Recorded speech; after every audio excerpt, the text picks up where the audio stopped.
নমস্কার, welcome to my channel অ্যাস্ট্রোন্বেষা। আজকে আমি কথা বলবো বৃষ রাশির মানুষজনদের জন্য 2025টা কীরকম কাটবে। দেখুন, আর তো 2024 আর জাস্ট কয়েকটা দিন বাকি। আর জাস্ট কিছুদিন পরেই আমরা ওয়েলকাম করব 2025কে। অবভিয়াসলি সবার মনের ভেতরেই বিভিন্ন টেনশন কাজ করছে যে 2025টা কীরকম যাবে।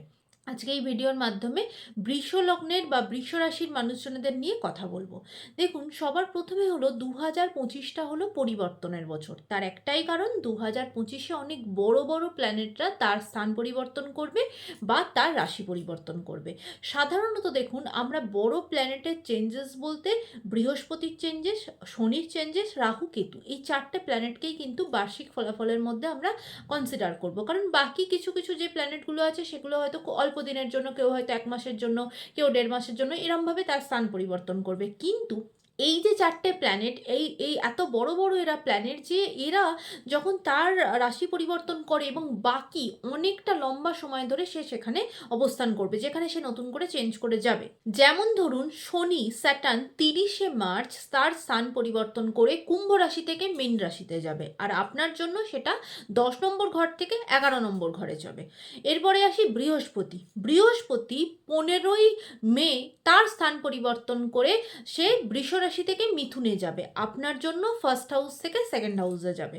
তার সাথে সাথে রাহুকেতু কি হবে? রাহুকেতু সেম ডে, একই দিনের মধ্যে, মানে 18ই মে, যেহেতু তারা একই সাথে স্থান পরিবর্তন করে, রাহু যেহেতু ক্লকওয়াইজ হাঁটে, সেই জন্য মীন রাশি থেকে কুম্ভ রাশিতে আসবে, আর কেতু কন্যা রাশি থেকে সিংহ রাশিতে যাবে। আর আপনার জন্য রাহু চলে আসবে আপনার কর্মস্থানের ওপর, মানে 10 নম্বর ঘরের ওপর, কেতু চলে আসবে আপনার 4th হাউসের ওপর। তো এই প্ল্যানেটগুলোকে নিয়েই আমরা চিন্তা ভাবনা করবো যে পুরো 2025টা আপনার জন্য কীরকম কাটবে।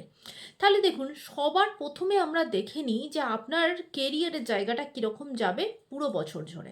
দেখুন, আপনার কেরিয়ারের জন্য 10 নম্বর ঘরের লর্ড হলো আপনার জন্য শনি, স্যাটার্ন, এবং এমনকি স্যাটার্ন হচ্ছে আপনার জন্য আপনার ভাগ্যপতি, মানে 9 নম্বর ঘরেরও লর্ড। তার জন্য এই যে শনির পরিবর্তনটা, শনির রাশি পরিবর্তনটা, মার্চ মাসের এন্ডে যে আপনার শনির যে রাশিটা পরিবর্তন হবে, সেটা আপনার কেরিয়ারের জন্য মারাত্মক ভাইটাল একটা জায়গা হবে।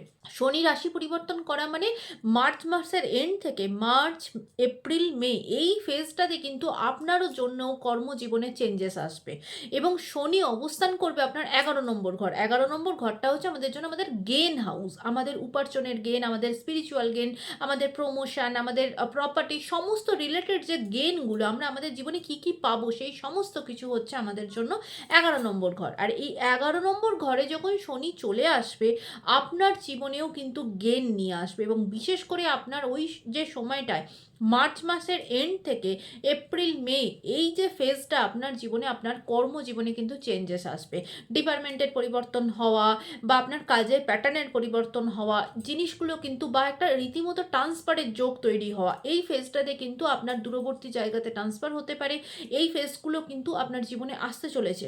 কিন্তু একটা পজিটিভ দিক কি, যেহেতু শনি আপনার জন্য যোগকারক প্ল্যানেট, শনি আপনার জন্য পজিটিভ রেজাল্ট দেবে, তার জন্য এই ফেজটাতে কিন্তু আপনার প্রমোশনও হবে, আপনার কর্মর জগতে কিন্তু আপনার বৃদ্ধি হবে। এরপরে চলে আসি বৃহস্পতির জায়গাতে। দেখুন, বৃহস্পতি যেহেতু ফার্স্ট হাউস থেকে সেকেন্ড হাউসে চলে যাবে, আর বৃহস্পতি হলো আমাদের ফিনান্সিয়াল জায়গাটা ঠিক রাখার জন্য মেন প্ল্যানেট হলো বৃহস্পতি। বৃহস্পতি আপনার জন্য কিন্তু আপনার সেকেন্ড হাউসের ওপর, আর সেকেন্ড হাউস হচ্ছে আপনার টাকা পয়সা জমানোর জায়গা। তাই খুব স্বাভাবিক, এই যে যখনই বৃহস্পতি আপনার সেকেন্ড হাউসে আসবে, 15ই মের পর থেকে আপনার দেখবেন ইনকামের বেশ কিছুটা পর্শন আপনি জমাতে পারছেন, আপনার ফিনান্সিয়াল গ্রোথ আসবে। আপনার পুরো বছরের জন্য কিন্তু, বিশেষ করে এই যে শনি এবং তার সাথে বৃহস্পতির পরিবর্তনটা কিন্তু আপনার কর্মের জীবনে এবং আপনার ফিনান্সিয়াল জায়গায় কিন্তু গ্রোথ থাকবে, এবং ফিনান্সিয়াল জায়গা আপনার জন্য অত্যন্ত বেটার হবে। কাজের জায়গা আপনার জন্য পুরো বছর ধরে বেটার হবে। তার সাথে সাথে ধরুন, রীতিমতো আপনার যে, যারা হয়তো কাজ খুঁজছেন, যারা এখনো হয়তো কাজ পাননি, হয়তো বা কাজ খুঁজছেন, চেষ্টা করছেন, তাদের জন্য শনির পরিবর্তনটা, শনির রাশি পরিবর্তনটা কিন্তু কাজে আসবে। দেখবেন মার্চ মাসের এন্ড থেকে মার্চ, এপ্রিল, মে, জুন, এই ফেজটা ফেজটাতে কিন্তু আপনার জীবনে নতুন কাজের জায়গা সেগুলোও কিন্তু ওপেন হবে। এবার চলে আসি রাহু কেতুর জন্য আপনার জীবনে কি কি ইম্প্যাক্ট আসবে, বিশেষ করে আপনার কর্মজীবনে।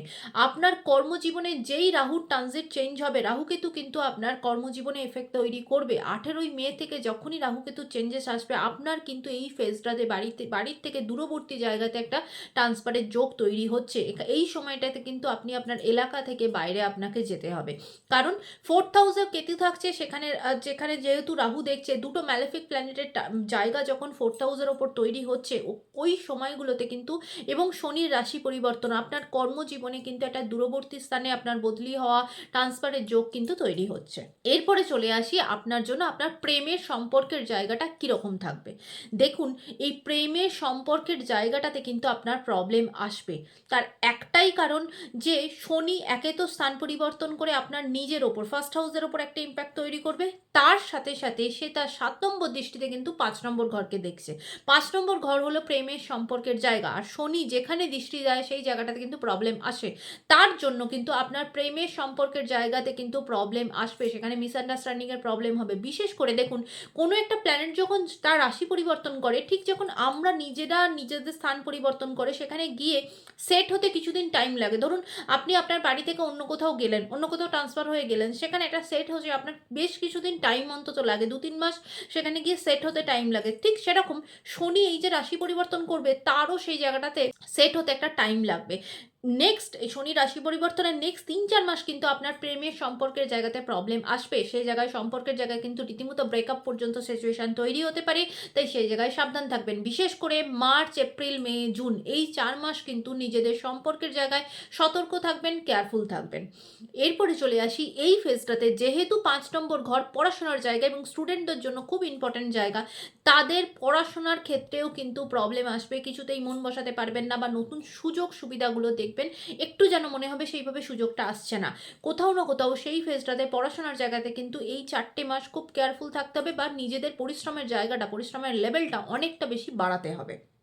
এরপরে চলে আসি ম্যারিড লাইফের জায়গা। দেখুন, ম্যারিড লাইফের জায়গা তো আমরা 7 নম্বর ঘর থেকে দেখি, তার সাথে সাথে সেকেন্ড হাউস কিন্তু আমাদের বন্ডিংয়েরও জায়গা। সেখানে যেহেতু বৃহস্পতি চলে আসবে, কোথাও না কোথাও আপনাদের নিজেদের ম্যারিড লাইফের মধ্যে নিজেদের বন্ডিং বা ফ্যামিলি বন্ডিংয়ের জায়গাটা কিন্তু বেটার হবে। ম্যারিড লাইফের জন্য কিন্তু এই বছরটা আপনার জন্য বেটার হবে। বিশেষ করে মে মাসের পর থেকে পরিস্থিতিটা আরও বেটার হবে। নিজেদের মধ্যে একে অপরকে বোঝার পরিস্থিতিগুলো অনেক বেশি বেটার হবে, ভালো হবে। আর যারা ধরুন বিয়ের জন্য চিন্তাভাবনা করছেন, বা আনম্যারিড যাদের চেষ্টা করছেন কোনো সুযোগ সুবিধা আসার, কোনো কিছু ফাইনালাইজ হওয়ার, তাদের সুযোগ সুবিধাটা কিন্তু মে মাসের আগে হবে। তার মে মাসের মানে বিশেষ করে 15ই মের আগে কিন্তু দেখবেন নিজেদের জীবনে সেই পরিস্থিতিটা, নতুন যোগাযোগ আসা বা সেটা ফাইনালাইজ হওয়া, সেটা কিন্তু 15ই মের আগে হবে। তারপরে কিন্তু সেই পসিবিলিটিটা এই বছরের জন্য কম হয়ে যাবে।